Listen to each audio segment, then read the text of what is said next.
Hello, everybody. Welcome to this week's of the Tech Shift F9 podcast, the podcast that talks about career transformation in the age of technology. And how we do that? We do that by interviewing amazing professionals who've gone through some extremely interesting career progressions.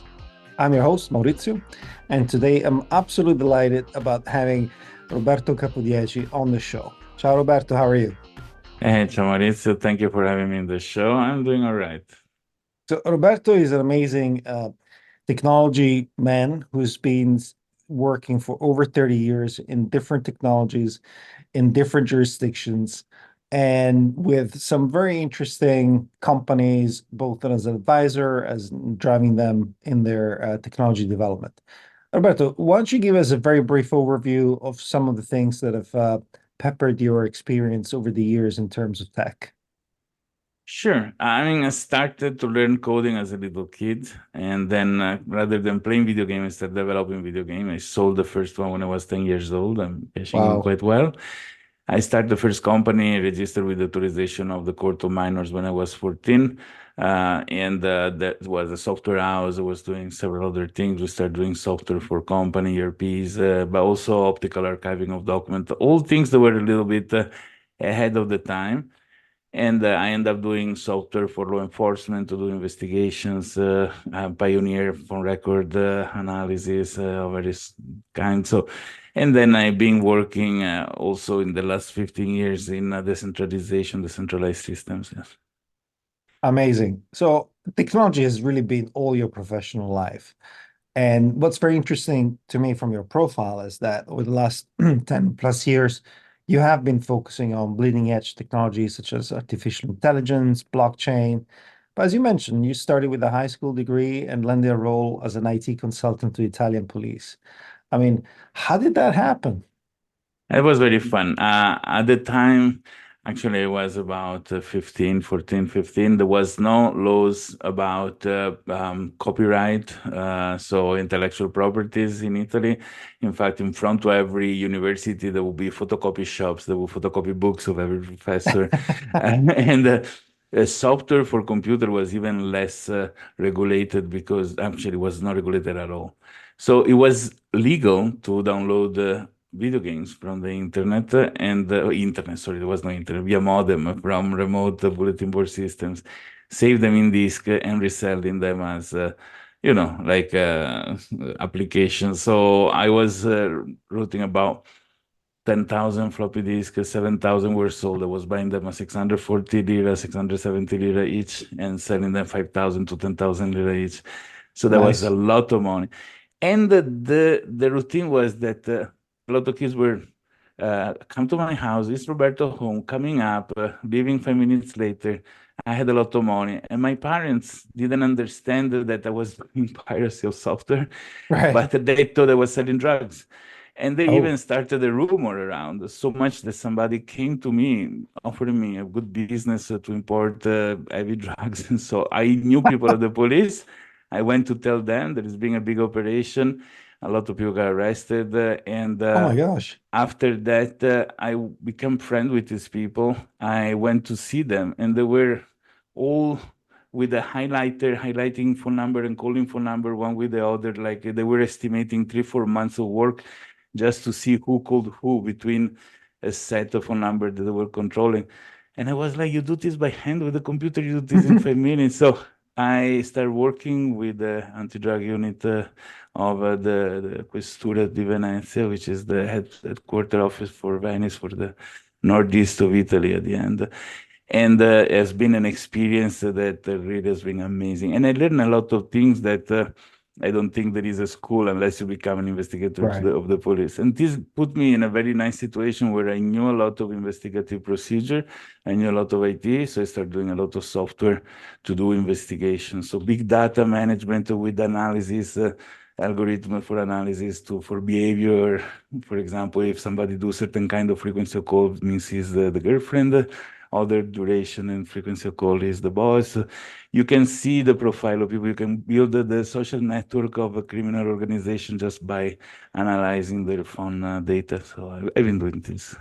Oh, that's amazing. I think we need to do a special episode of the show just to dive into that. But Yeah, it's generally your background and interests have been all around technology. I mean, you just mentioned the kind of work that you sort of found a little bit by accident, but you grabbed it with both hands and really went for it. But you haven't been formally studying computer science. And so I'd love to hear about how you go about learning about technology and how perhaps that learning over time has changed, particularly focused on your own self-improvement and learning process. Sure. Consider that at the time there was no such thing like a university that would teach computer science. So there Right. was such a new thing.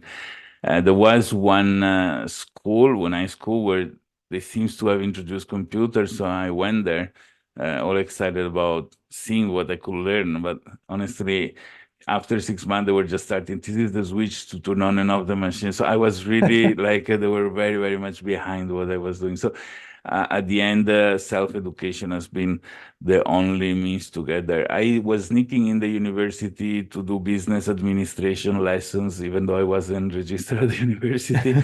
I even had professor asking me questions and stuff. So I believe that at the time there was no means to get educated unless you hear from somebody that knows, right? Or read from some, magazine, books, or whatever.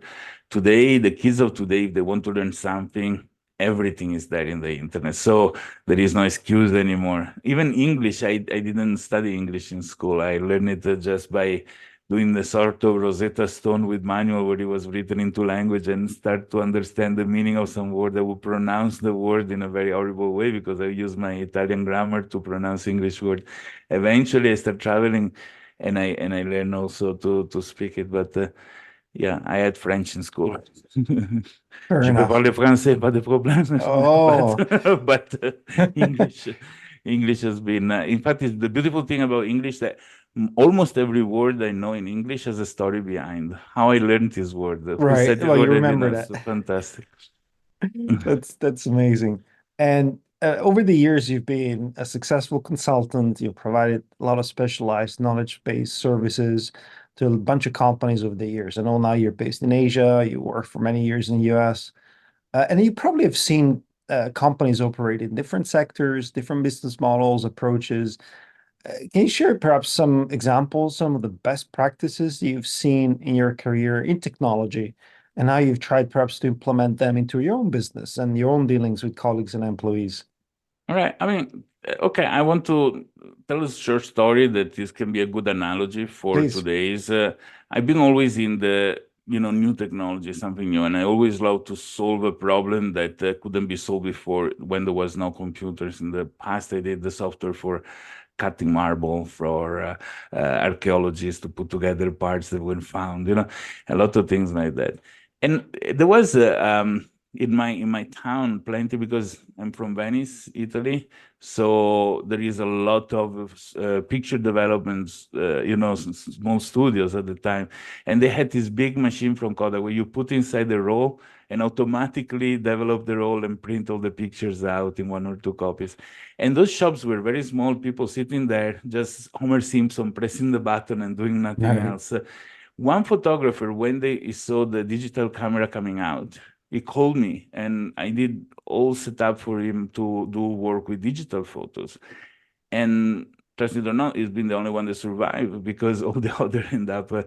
out of business. So today there is artificial intelligence. Today we're moving toward decentralization.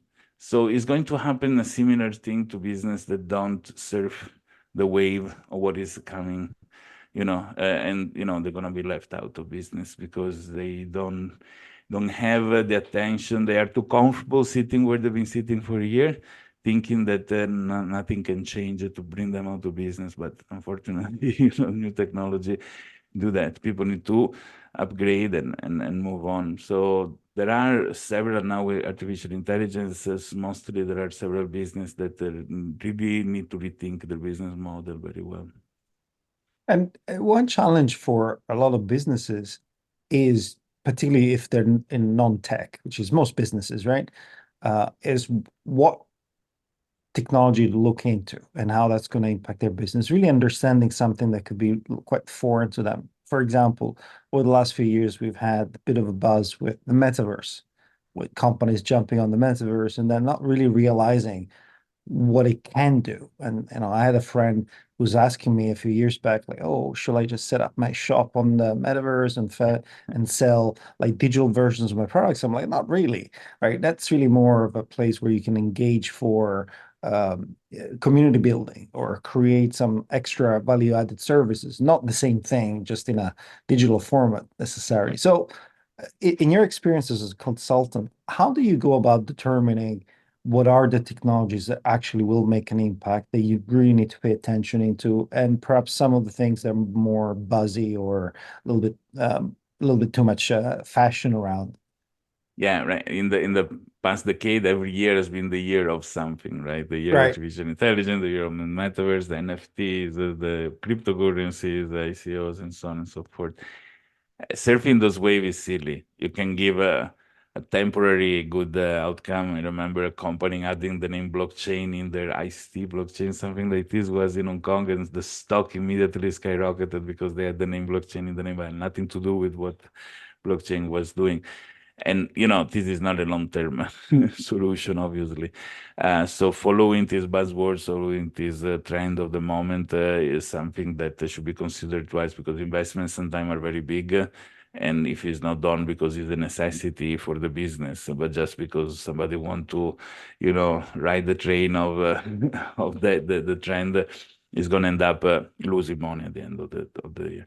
So I would say that the most important thing is an analysis of the business model that is in place, and a consultant that knows emerging technology, that can tell you where emerging technology can actually make a difference, and be brave enough to do enough R&D or create some concept prototype to see how would you move in that direction. And then in case things are good, do the step. Silly things, for example, and I've been talking with the company that, the role of the consultant is complex, because many times there are clients that want you to tell them what they want to hear, not Right. what you actually should tell them. And this is the saddest part. But a company that was managing system for documentation flow, for example, explaining them how blockchain allow, forget the cryptocurrency, but how blockchain allow the flow documentation between parties that are not working in a centralized data system together is a powerful tool. It's something they should look into, invest into. But they need also to understand what they need to do as an experiment, and not just take something from the web and try it out. So, and these people are missing important opportunity, in my opinion. So, and there are several, but in finance, because cryptocurrency has been the spotlight for the Right. decentralization in blockchain. In finance, most of the institutions are investing in exploring possibilities, which is very good, in my Yeah. opinion.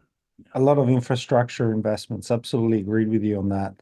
Um, Now, perhaps looking a little bit, not so much perhaps the management level or the owners of businesses, but from the rank and file, there is a bit of a feel that, as has happened in the past, technology can make a lot of jobs redundant. And no, it can also create several others. Yeah. And how have you seen people's attitude to tech change over the years, if any? And how have you been advocating for the use of technology in your professional life in a way that you feel perhaps is more accurate, or in a way perhaps that it's more with the times?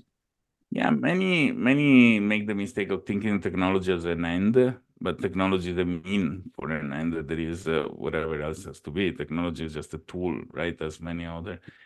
So at the end of the day, what is important is to know the objective of the person, and then the person should choose the technology to reach that objective, right? Which they now is given that everybody has a smartphone, is given that most people have a computer, at least a notebook to work on. Many years ago, it was an exception.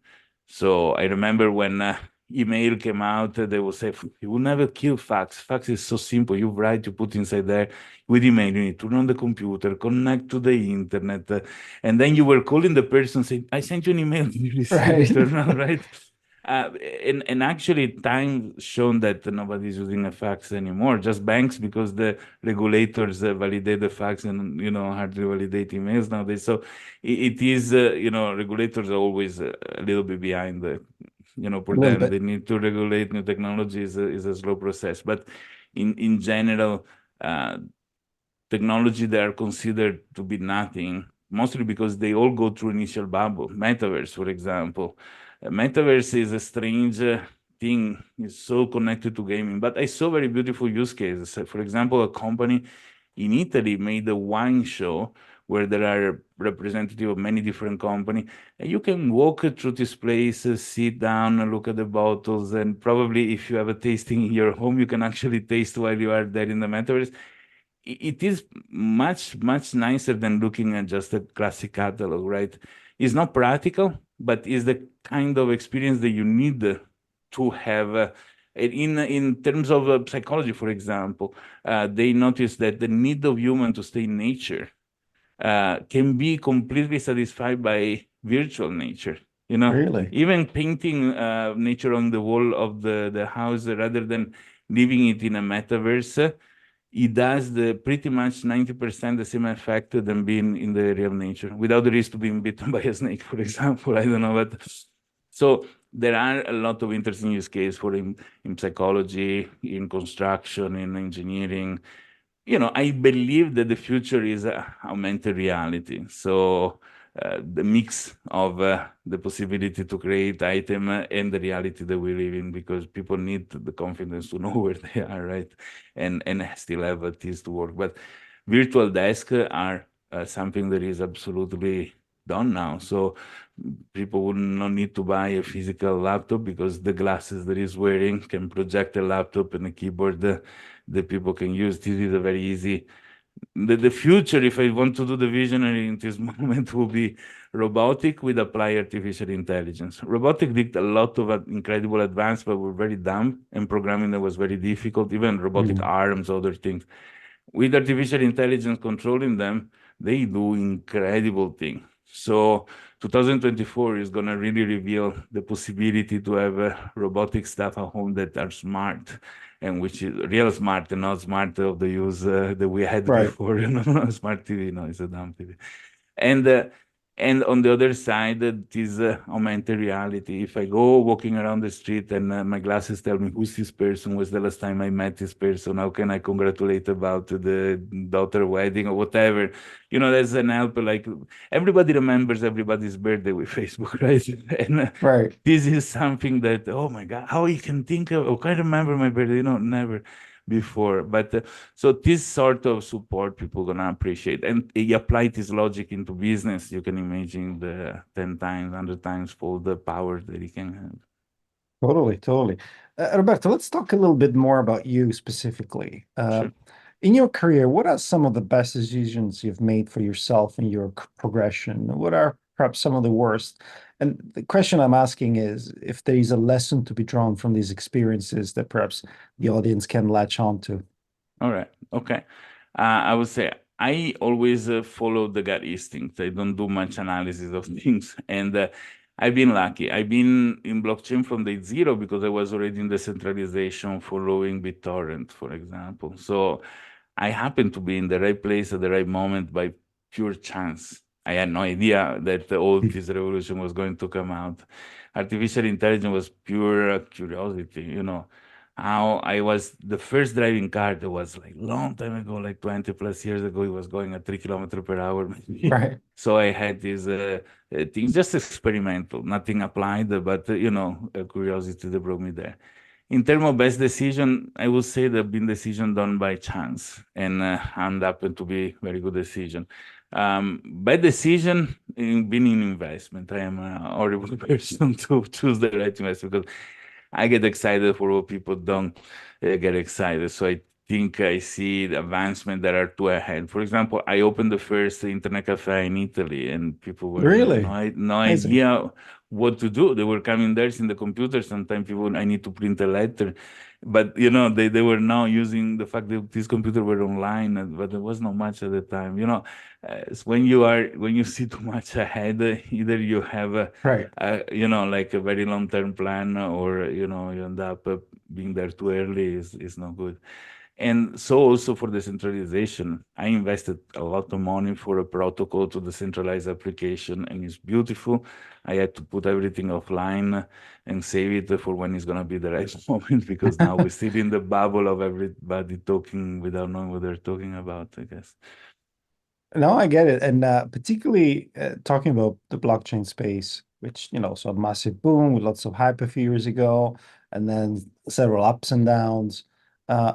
But I see, as we mentioned before, currently being very much in focus again. But was there something particular about this technology that attracted you to it?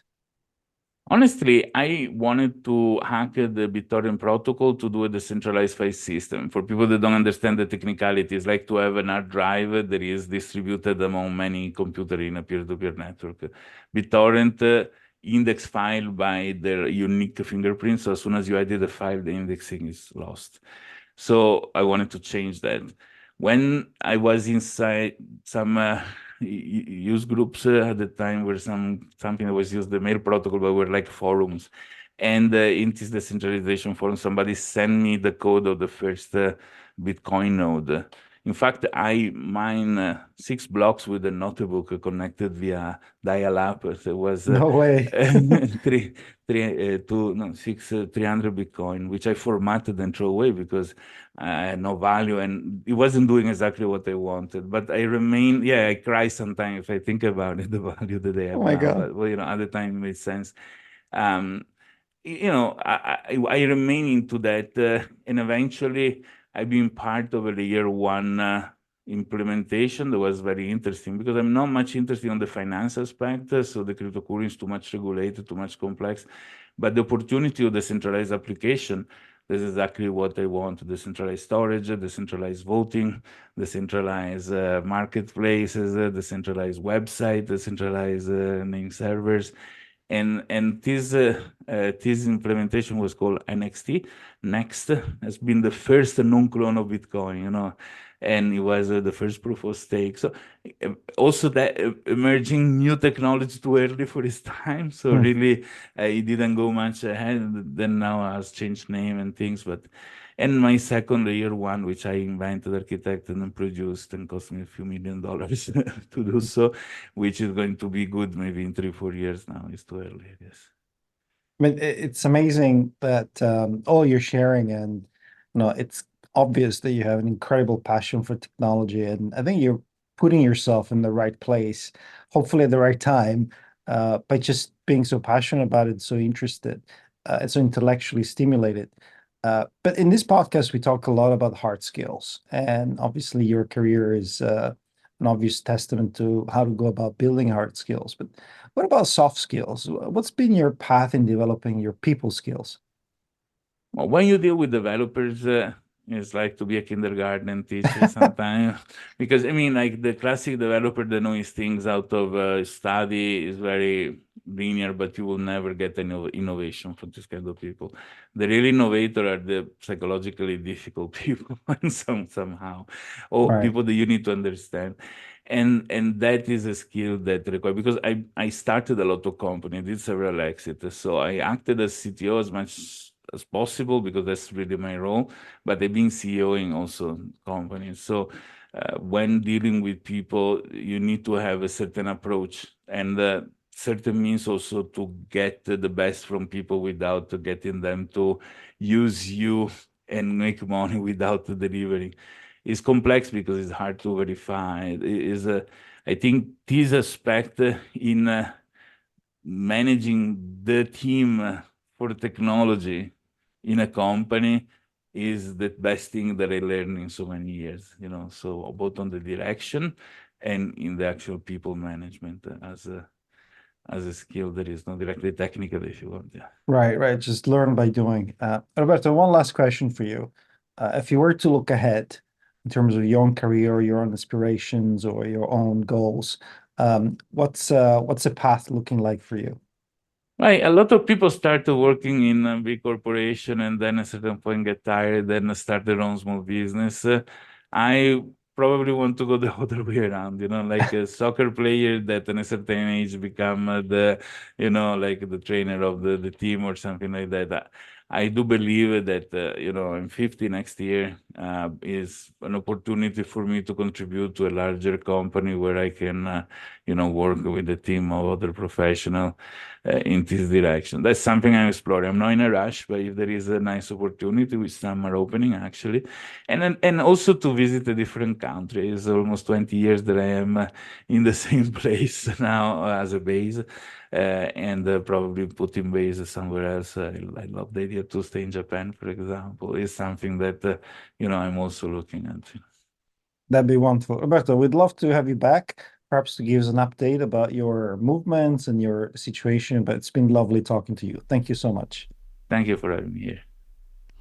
Well, folks, that's all for this week. Stay cool, stay positive.